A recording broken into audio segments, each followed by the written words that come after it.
pretty much anyone whether they got enough sleep every night. Most people would probably say no, and depending on what you do for a living, that could mean anything from decreased productivity to putting hundreds of lives in serious danger. CBS News correspondent Armen Keteyian has more.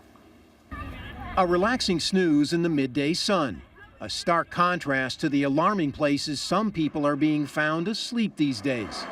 Places like air traffic control towers, TSA checkpoints, and it's alleged at the wheel of this tour bus that resulted in the loss of 15 lives. I think it's been going on for a long time, and we're recognizing it more and having to deal with it more because we have more people in mission critical type of jobs. But it's not just conductors, controllers, or big rig truckers who are running on empty.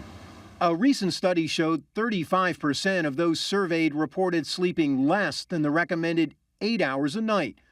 Yelena Schmolenson is an actress and an occasional temp worker who catches up on her Z's in this sleep spa. You come in, you take a nap. 20 minutes in a dark room with no light, really, you will not believe the difference.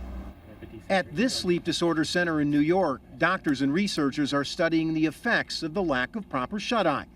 Increased risk of obesity, diabetes, heart problems, sickness, and depression. There are several studies which show in drivers, for example, that if you miss a night's sleep, you're at great risk. You're at a risk similar to someone who's driving drunk. Still, it's one thing for your average Joe, or even your not-so-average Joe, to grab a few extra winks, as Vice President Biden appeared to do during his boss's deficit speech this week. Quite another when you hold the lives of so many others in your hands. Armen Keteyian, CBS News, New York. Joining us now are medical correspondent Dr. Jennifer Ashton and Adam Bryant of the New York Times, who's also the author of The Corner Office. Good to have both of you with us. Morning. We talk a lot on this show about sleep and how important it is. I know you're a huge advocate for getting 8 hours a night, right. Not just from a productivity standpoint at work and safety, but you say there's a huge connection to your personal health, Jen. Absolutely, Erica, and about 70 million Americans are depriving themselves of the sleep that they need. We know that if you don't get enough sleep, it can affect your heart, your risk for heart disease, your immune system, your body weight, and your mood. And I would consider this medically to be on par with nutrition and fitness in terms of importance in your overall health and wellness. So that's how seriously you have to take it. Adam, as we try to get more productive in our work life, a lot of the devices that are supposed to make it easier on us have actually made it more difficult for us to sleep. Things like your BlackBerry, your laptop. Why is it making it worse? Technology cuts both ways. We're always connected. The bad news is we're always connected. I think that gives us sort of a 3-shift day. We check our BlackBerries before we turn on the coffee machine in the morning. We put in a long day.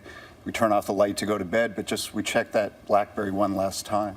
It seems, though, that's something you can't come back from. This nonstop workday, is there a way to dial it back? It's really hard. I mean, especially in this economy, a lot of companies have cut to the bone. A lot of people are doing the jobs of 2 people. It's very difficult.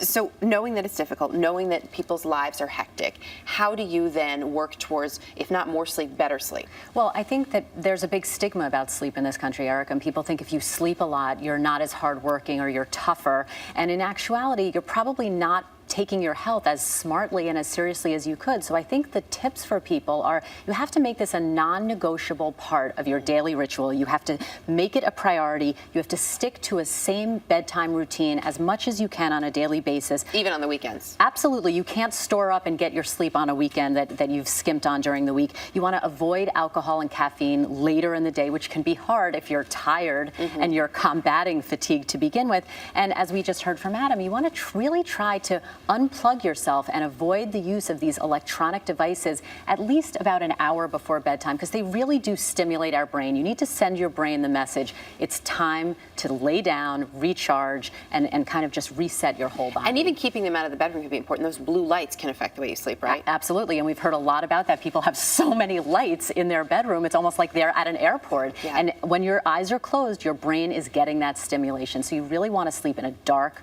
place. Adam, you mentioned how difficult it is to unplug, especially with people being asked to do more now. But what about if there's an example that started at the top?